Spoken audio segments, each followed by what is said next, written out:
When a billionaire father sees a waitress hug his daughter after she asks for her mom, he never expects that moment to change all their lives forever. Ethan Cole sat in the back seat of his black luxury car, tapping away on his phone as the city lights faded behind him. The man was a billionaire known everywhere for creating one of the world's most successful tech companies. People admired him, feared him, and even envied him. But very few knew the truth. Ethan was deeply lonely. Not because of money or fame, but because of something that all his money could never buy back. Love. 3 years ago, his wife Rachel had died in a car accident. Since then, something inside him had gone cold. He had a daughter, Lily. She was only 2 years old when her mother died. Ethan remembered holding her tightly at the funeral while she cried without even understanding why her mother wasn't coming back. After that, things became a routine. He hired the best nannies, got her the best toys, made sure her room looked like a princess castle, and enrolled her in a top preschool. But he didn't give her his time. Work was always calling. Meetings, business trips, new projects. There was always something important to do. He told himself he was doing it for her, for their future. But deep down, he knew he was avoiding the pain. Now Lily was 5. A quiet, thoughtful little girl with big blue eyes like her mother's. She never complained. She rarely cried. But she looked at the world like she was waiting for something, or someone. On a Friday morning, Ethan had to travel to a small coastal town to inspect a property he was thinking of buying. The nanny had called in sick, and there was no one else to watch Lily. So, for the first time in years, Ethan had to take her along. He wasn't happy about it. He had meetings planned. He needed to focus. But Lily was thrilled. Sitting beside him in the car, she held her teddy bear and looked out the window, asking questions about everything she saw. Ethan gave short answers, distracted by emails and calls. But Lily didn't seem to mind. She was just happy to be with her dad.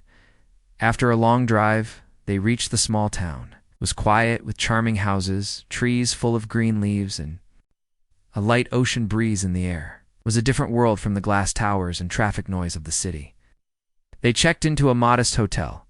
Ethan wanted to eat quickly and get back to work, so they walked down the street and entered a small family-run diner. It's a kind with a jukebox in the corner, booths with red leather seats, and the smell of fresh coffee in the air. As soon as they walked in, Lily looked around with wide eyes. She tugged on Ethan's sleeve. "Daddy," she whispered, "this place is like the movies." Ethan gave a small smile, the first real one in a while. "Yeah," he said, "it's cute."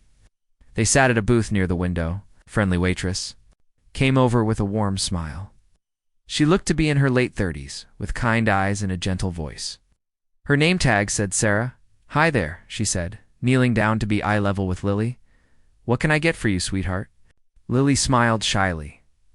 "Pancakes, please." "Coming right up," Sarah said with a wink as she walked away. Lily watched her closely. There was something in her eyes, a mix of curiosity and longing. Ethan noticed it but didn't say anything. He went back to checking his phone, but Lily wasn't looking at the screen. She was staring at Sarah, who was talking to another customer across the room. Then, very quietly, Lily said something that made Ethan freeze. "Daddy, can I ask the waitress to hug me?" He blinked and looked up from his phone. "What?" Lily looked down at her plate, almost embarrassed. "She looks like Mommy, and I miss Mommy." Ethan's chest tightened. He didn't know what to say. He looked at the waitress again.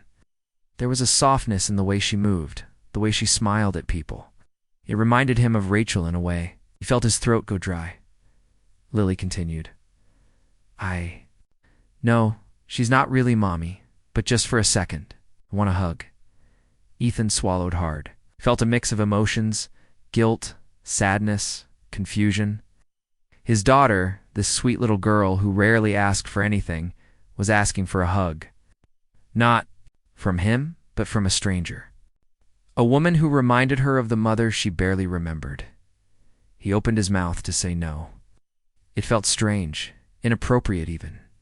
But then he saw Lily's eyes, hopeful, innocent, and full of a quiet kind of ache. Something inside Ethan cracked. He nodded slowly. Okay, you can ask her. Lily slid out of the booth and walked over to the counter, where Sarah was pouring coffee. Ethan watched closely, felt like his heart was beating in his throat. Sarah noticed Lily and bent down again. Hey there, sweetheart. Everything okay? Lily looked up at her with those wide blue eyes. Can I have a hug? Sarah blinked, surprised. Then she smiled, warm and understanding. She didn't ask why. She didn't question it. She simply opened her arms and pulled Lily into a gentle hug. Ethan watched, frozen. The moment was quiet, simple, and yet so powerful. His daughter melted into that hug like she had been waiting for it forever. Sarah held her gently, rubbing her back, whispering something kind that Ethan couldn't hear. It lasted only a few seconds, but to Ethan, it felt like the whole world stopped. When Lily returned to the booth, her cheeks were a little red, but she looked calm, happier. Sarah brought their food and gave Lily a free slice of apple pie just because. As they ate, Lily talked more than usual. She told Sarah about her teddy bear, about her favorite storybook, and even how she wanted to be a sky painter when she grew up. Sarah listened with real interest. She asked questions. She laughed. She gave Lily the kind of attention that Ethan hadn't given in a long time. Ethan watched them, a strange feeling growing in his chest. He felt out of place, like a guest in his own child's life. Here was a stranger who, in just minutes, made his daughter feel seen, loved, and understood. That night, back at the hotel, Ethan couldn't stop thinking about it. He lay awake, staring at the ceiling while Lily slept beside him, her small hand resting on his arm. He thought about the hug, about her eyes when she asked for it, about how easy it had been for Sarah to give something so simple. It's how hard it had been for him. He realized something painful. He had become so focused on being a provider that he had forgotten to be a parent, had given his daughter everything except himself. He turned and looked at Lily's sleeping face. For the first time in a long time, he saw not just a child, but a little person. Someone with needs, feelings, dreams, someone who needed love more than luxury. He brushed a strand of hair from her forehead. I'm sorry, he whispered. I'll try to do better. The next morning, instead of rushing to his meetings, Ethan took Lily back to the same diner. This time, not just for breakfast. He didn't say it out loud, but part of him hoped Sarah would be there. He wanted to thank her for the hug, for the kindness, for showing him something he had forgotten. But more than that, he wanted to understand. What made her so different? And without realizing it, this quiet decision would change all of their lives forever. Ethan didn't know exactly why he came back to the same diner the next morning. Maybe it was because Lily had smiled more yesterday than she had in months. Maybe it was because he couldn't stop thinking about the way Sarah hugged his daughter. Without hesitation, like it was the most natural thing in the world. Or maybe, just maybe, it was because something inside him had shifted. He had always thought of himself as a practical man.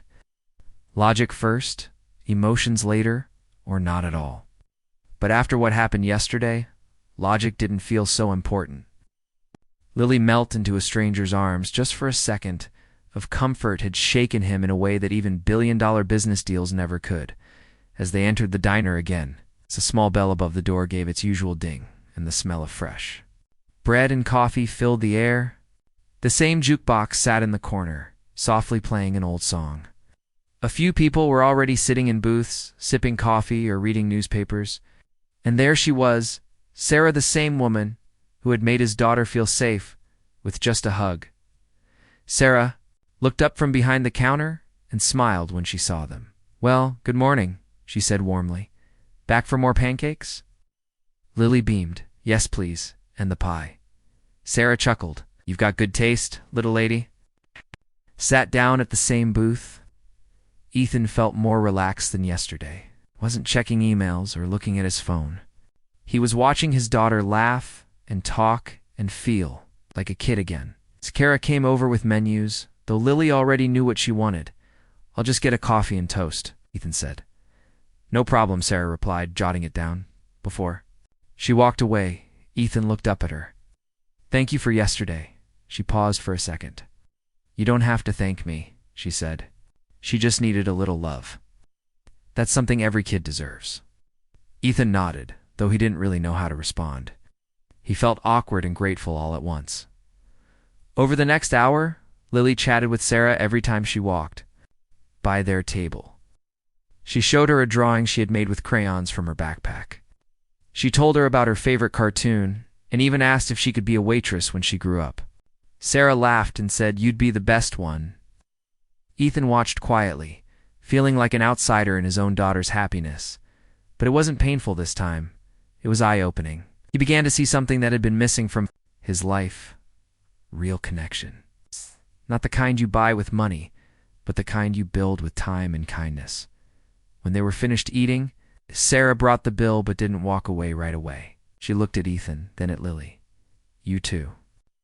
"Staying in town for a bit?" Ethan hesitated. "A few more days, maybe? Business stuff?" Sarah nodded. "Well, if you get tired of hotel food, you know where to find us." Lily clapped her hands. "Can we come back tomorrow, too?" "Aye." Ethan looked at her. Her eyes were wide with hope. "Sure," he said. "We can." The next day, they returned. Again, and again the day after that. It became a small routine: morning walks, breakfast at the diner, laughter shared over pancakes and pie. Ethan even started talking to Sarah a little more. It's not just small talk, but real conversations. He learned that Sarah was a single mom. Her husband had left her 3 years ago when their son was just a baby. She didn't speak badly of him, but it was clear that the pain still lingered. Since then, she had worked 2 jobs and barely had time for herself. But she never complained. She said her son was her whole world. She wouldn't trade that for anything. Ethan was surprised at how open she was and how real. Most people around him were either afraid of him or wanted something from him. But Sarah didn't seem to care about his status, his money, or his power. She treated him like a person, just a regular man with a daughter who needed pancakes and smiles. One afternoon, Ethan took a break from his meetings and decided to take Lily to the beach nearby. The sky was clear, the waves gentle, and Lily ran around collecting seashells, while Ethan sat on a bench watching her.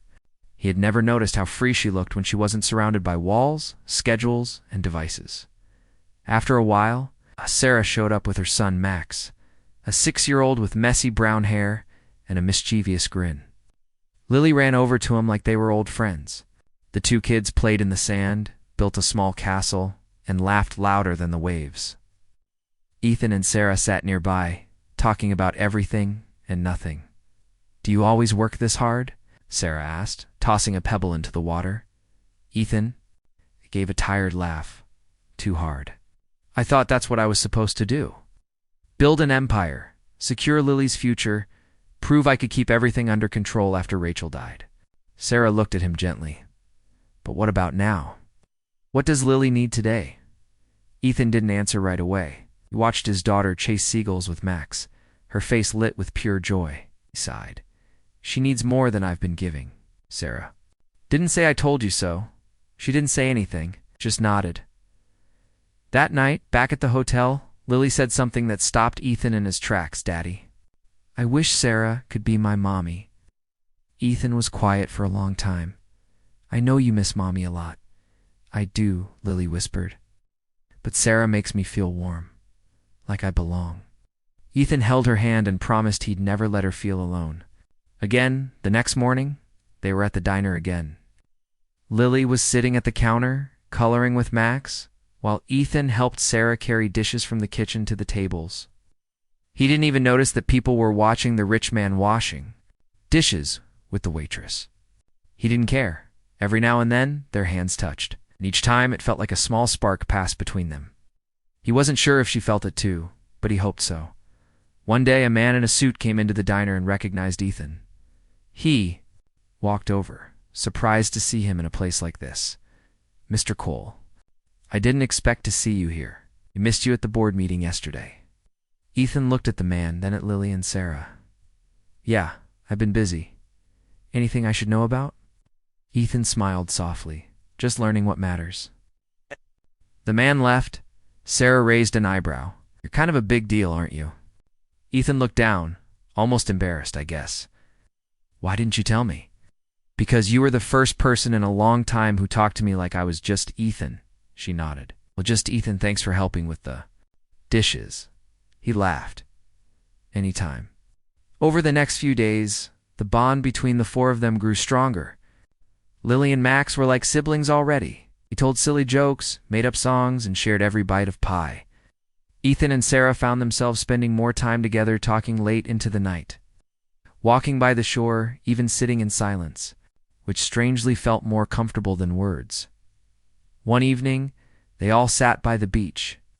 The kids had fallen asleep under a blanket, and the moonlight danced on the water. Ethan turned to Sarah.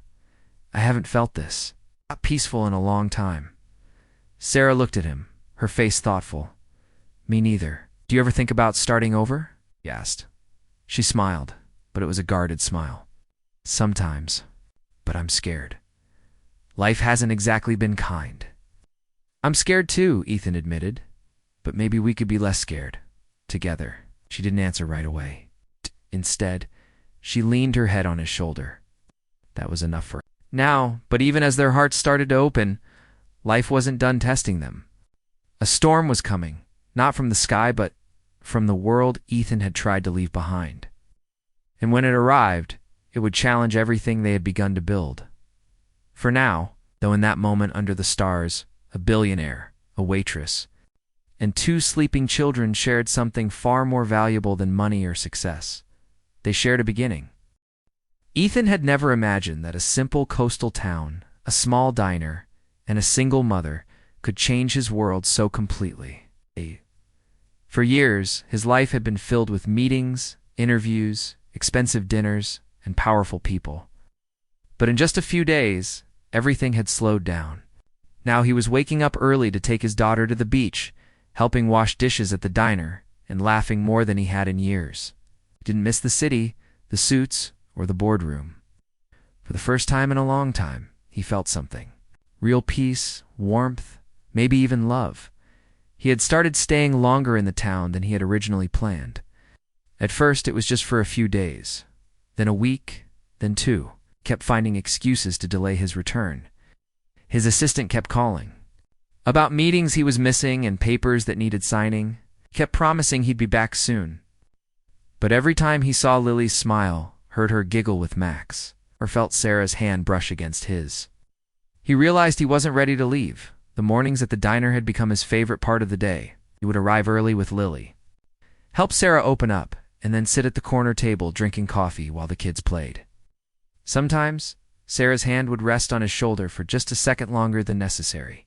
Sometimes their eyes would meet, and the silence would feel louder than any words. But that peaceful life began to shift one morning when Ethan's assistant, Daniel, showed up unannounced. Ethan was behind the counter drying plates while Sarah prepared coffee. Lily and Max were at the booth drawing superheroes on napkins. The diner was quiet. Then the door opened, and Daniel walked in wearing a gray suit and an impatient expression. Mr. Cole, he said, walking straight to him, we need to talk. Ethan looked surprised. Daniel, what are you doing here? You haven't returned a single call in 3 days. Investors are asking questions. The board is nervous. There's a meeting this afternoon that you cannot miss. Ethan glanced at Sarah, then at Lily. He suddenly felt as if two parts of his world had collided, his old life and his new one. And they didn't seem to fit together. I told you I needed time, Ethan said, trying to stay calm. Daniel lowered his voice. Sir, you've been acting strange.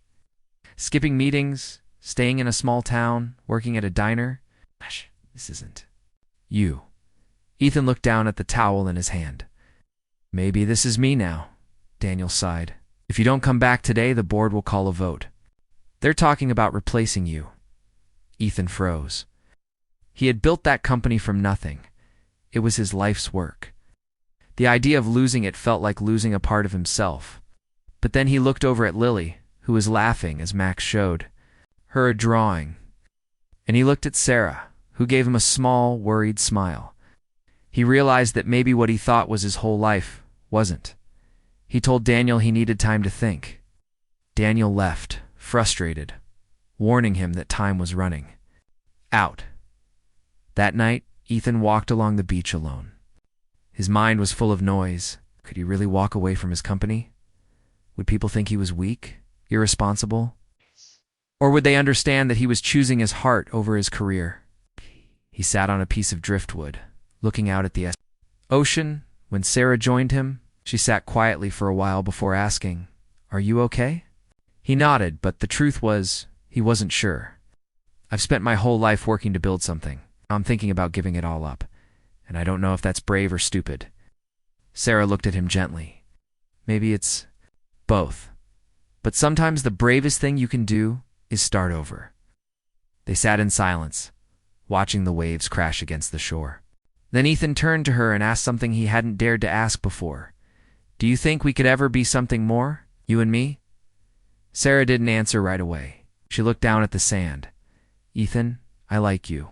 I really do. Your life is so different from mine. I don't live in your world. I work 2 jobs. I worry about bills. I don't own anything fancy.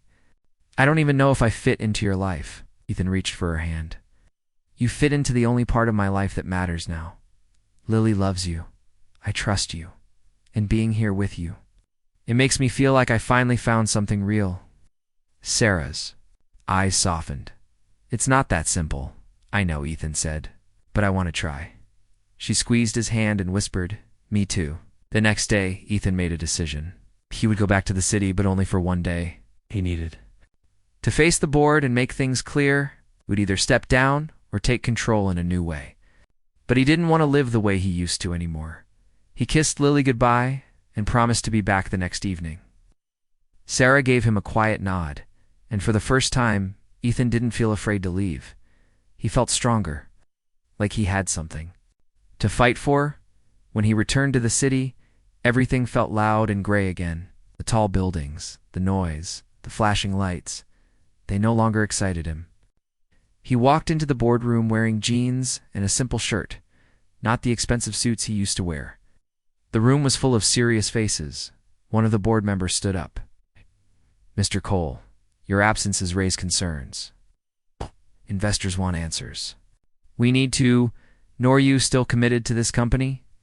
Ethan stood at the head of the table, took a deep breath and said, "I started this company with a dream, but somewhere along the way I forgot to live. I found something that reminds me why life matters, something I lost a long time ago, and I'm not willing to give it up. So I'm restructuring everything. I'll still be part of the company, but on my terms. I'm putting people I trust in charge of day-to-day operations. I'll make time for the things that matter most now. My daughter, and maybe more." There was silence. Some looked confused, some impressed, others angry. But Ethan didn't care. He wasn't asking for permission. He was taking control of his life. After the meeting, Daniel caught up with him in the hallway. "So, you're really doing this?" Ethan nodded. "Yes. And for the first time, it feels right." He returned to the small town that same evening. As soon as he walked into the diner, Lily ran into his arms. "You came back," she squealed. "I told you I would," he said, holding her tight. Sarah stood behind the counter. She smiled at him, but there was something in her eyes, hesitation. They talked outside later that night. Sarah looked nervous. "Ethan, before we go any further, I need to tell you something." He braced himself. "What is it?" She took a deep breath. "I've been hurt before, left behind, lied to. I can't let Max get attached to someone who might walk away. I need to know that if you're serious about this, you're really staying." Ethan looked her in the eyes. "I'm not going anywhere." She stared at him for a long moment, then slowly nodded. Over the next few weeks, things began to blossom. Ethan bought a small house nearby, nothing fancy, just a cozy place with a garden for the kids to play in. He spent his mornings helping at the diner, afternoons with Lily and Max, and evenings with Sarah. Sitting on the porch watching the stars, he was no longer the same man who once chased power and money like air. He'd become a father, a friend, and maybe something more. But even though things seemed perfect, the world wasn't done challenging them. One evening, while closing the diner, a journalist showed up.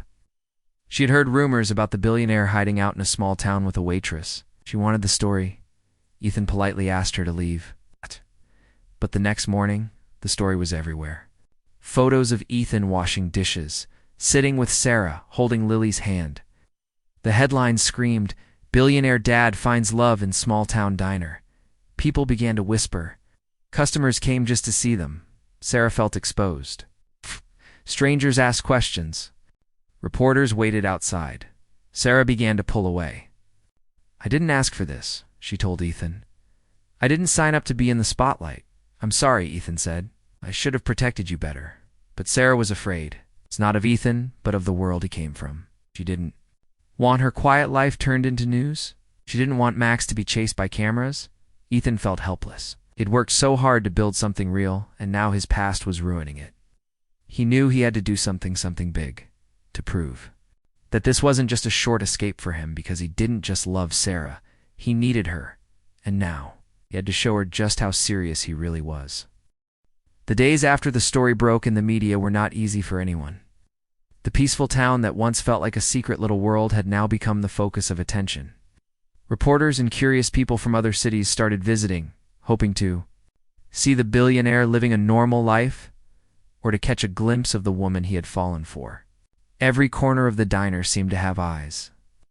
Every smile felt watched. What was once a quiet love story had now turned into a public headline. Sarah felt it first. She wasn't used to people staring at her when she served coffee or whispering her name when she passed by.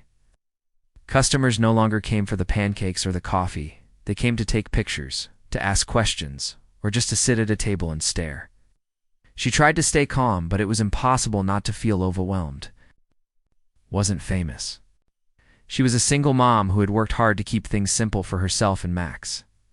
And now, everything had changed. Ethan noticed the shift too. At first, he thought the attention would die down in a few days, that the reporters would move on to the next big story. But they didn't. Instead, more came. His face was on magazine covers and online articles with headlines like, "Billionaire Dad Finds Love at the Bottom," or "Rich Man, Simple Woman Can At Last." It made his stomach turn. They didn't understand. They were turning something beautiful and private into something loud and cheap. Lily, who used to play freely with Max, started asking questions. "Daddy, why are people taking our pictures?" she asked one day while they were walking to the park. "Did we do something bad?" "No, sweetheart," Ethan said, kneeling beside her. "We didn't do anything wrong. People are just curious. But I promise I'll keep you safe." But he couldn't deny that it was getting harder. One evening, after a long day at the diner filled with awkward smiles and unwanted cameras, Sarah finally let her feelings out. They were sitting on the back porch of the small house Ethan had rented near the beach. The stars were out, but she wasn't looking at them. "I can't live like this," she said quietly. Ethan turned to her. "I know. I'm so sorry, Sarah." She shook her head. "It's not your fault, but I didn't sign up for this. I didn't ask to become a headline.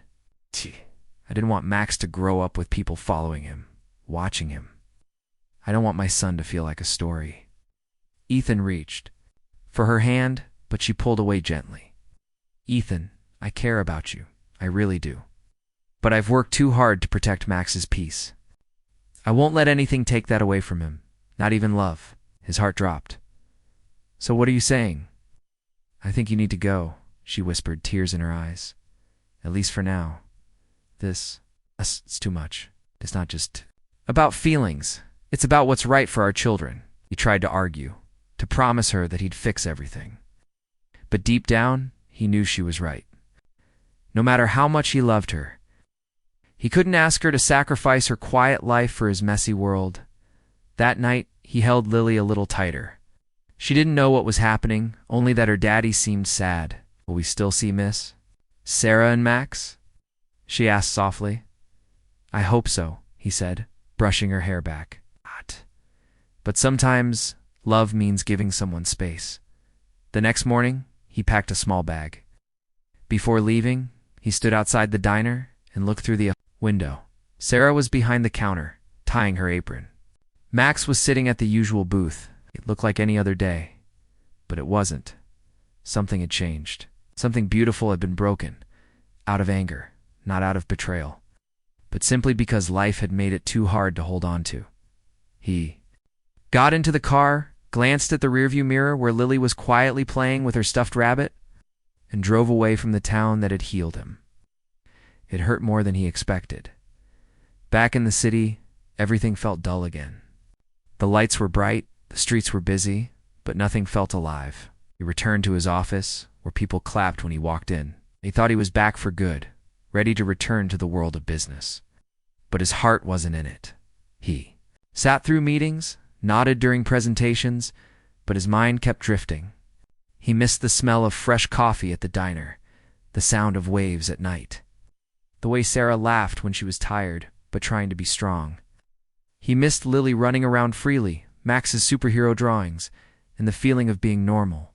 And most of all, he missed the look in Sarah's eyes, the quiet trust, the cautious hope, the fragile love.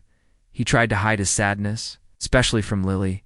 He didn't want her to feel the pain he was carrying. But children notice more than we think. One night while he was reading her a bedtime story, she asked, "Daddy, why don't you smile like before?" He closed the book and looked at her. "'Cause I miss someone." "Then why don't we go?" "Back," she said innocently.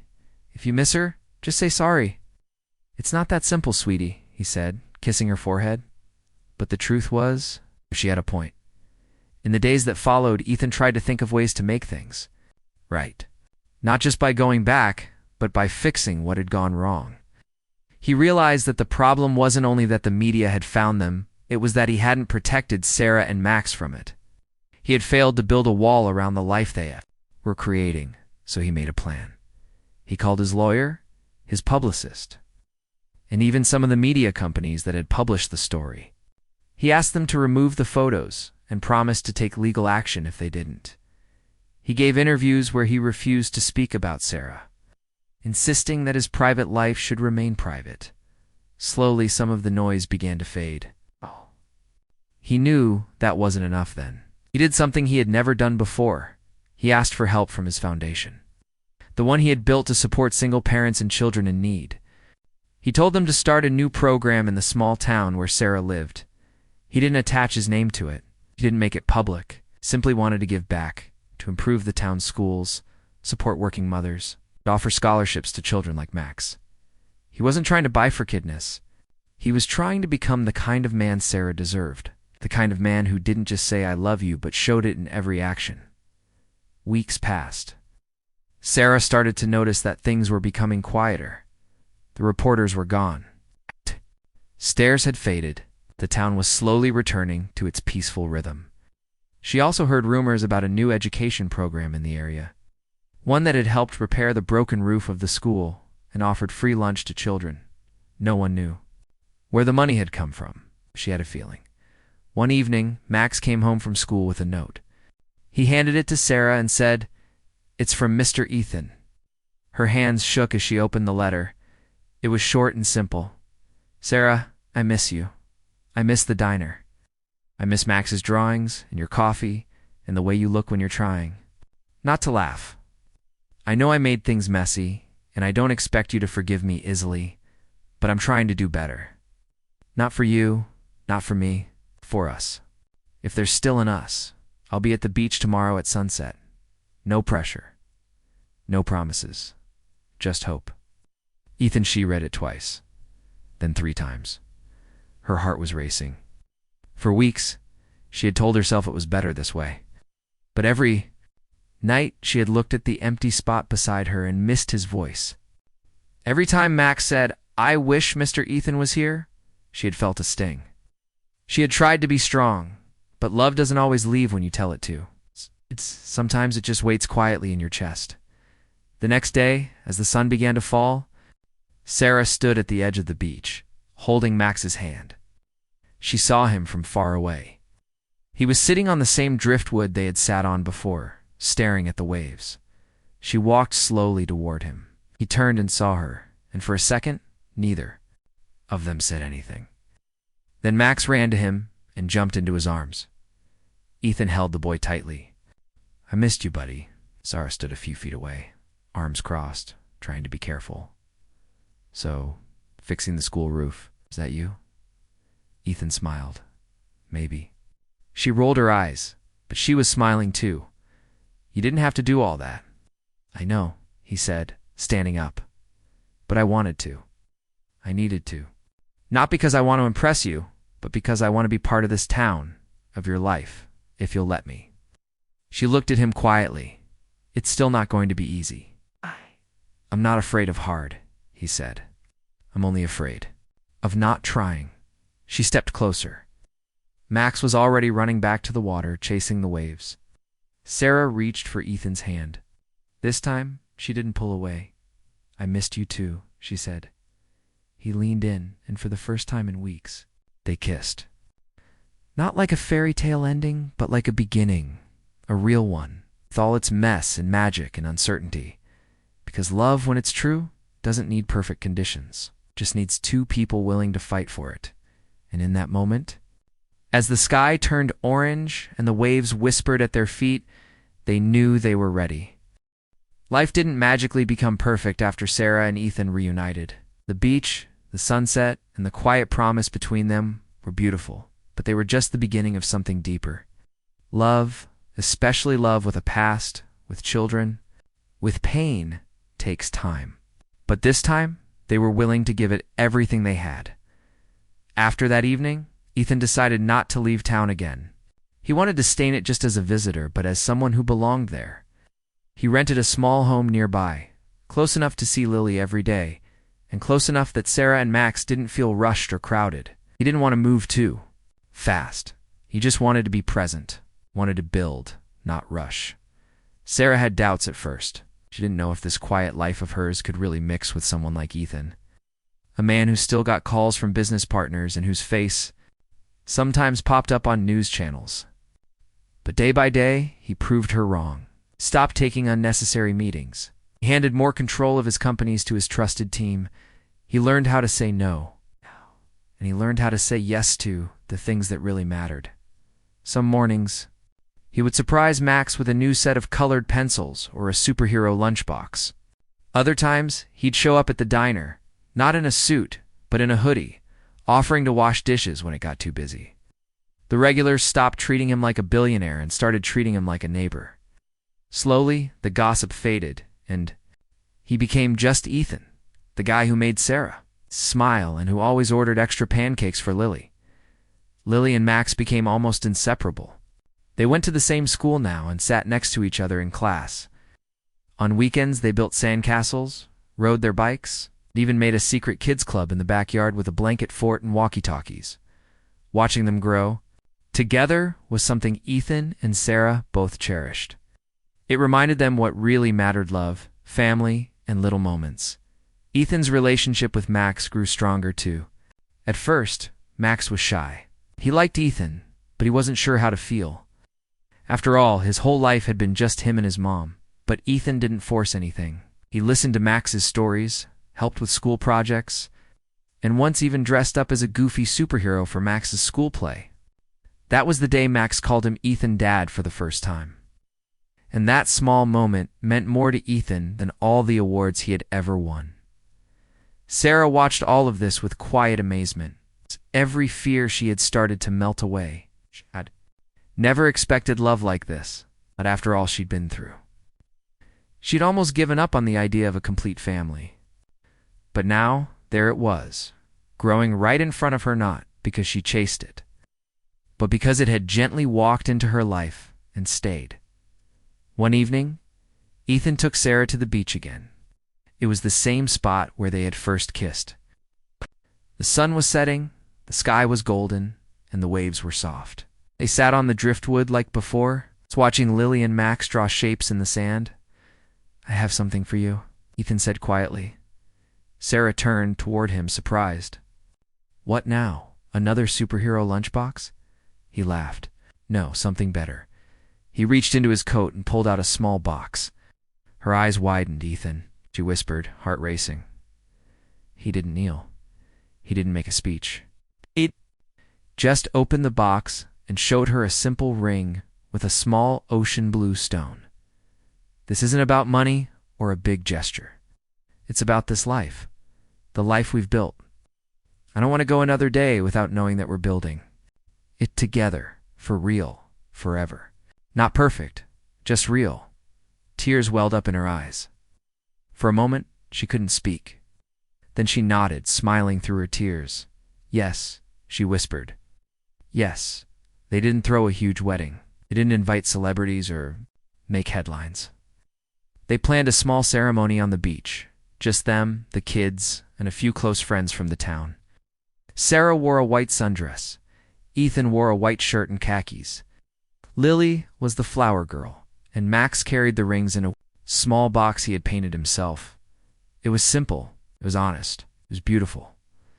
The vows weren't perfect, but they were full of love. Ethan promised to be more than just a man with money. He promised to be a listener, a helper, a father, and a partner. Sarah promised to trust again, to let love in, and to never walk away out of fear. They both promised to love each other's children like their own. After the ceremony, they danced barefoot in the sand, ate cake from a local bakery, and laughed until the stars came out. There were no flashing cameras, just joy.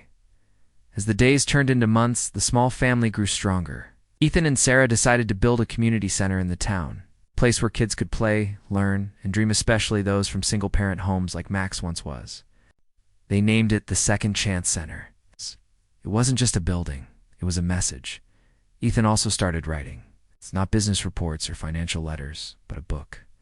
A story about finding love in the most unexpected places, called it Coffee, Sand, and Second Chances. It wasn't about making money. It was about telling the truth that even broken people can find healing. Even quiet towns can hold big love, and even billionaires can start over.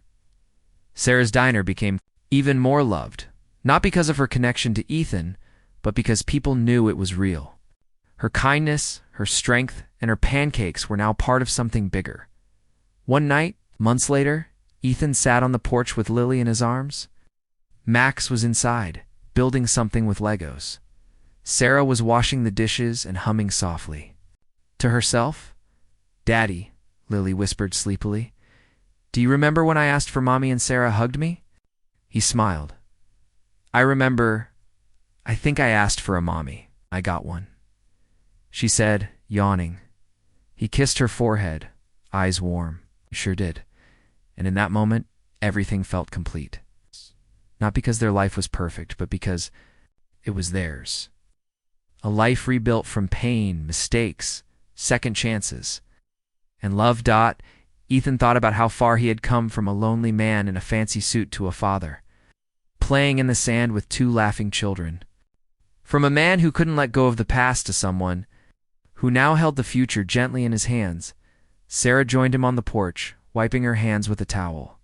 She leaned her head on his shoulder. "Still think I'm just a waitress?" She teased. He smiled. "You were never just a waitress. You're the woman who changed everything." She chuckled. "And you? You were never just a billionaire. You were the man who showed me it's okay to hope again."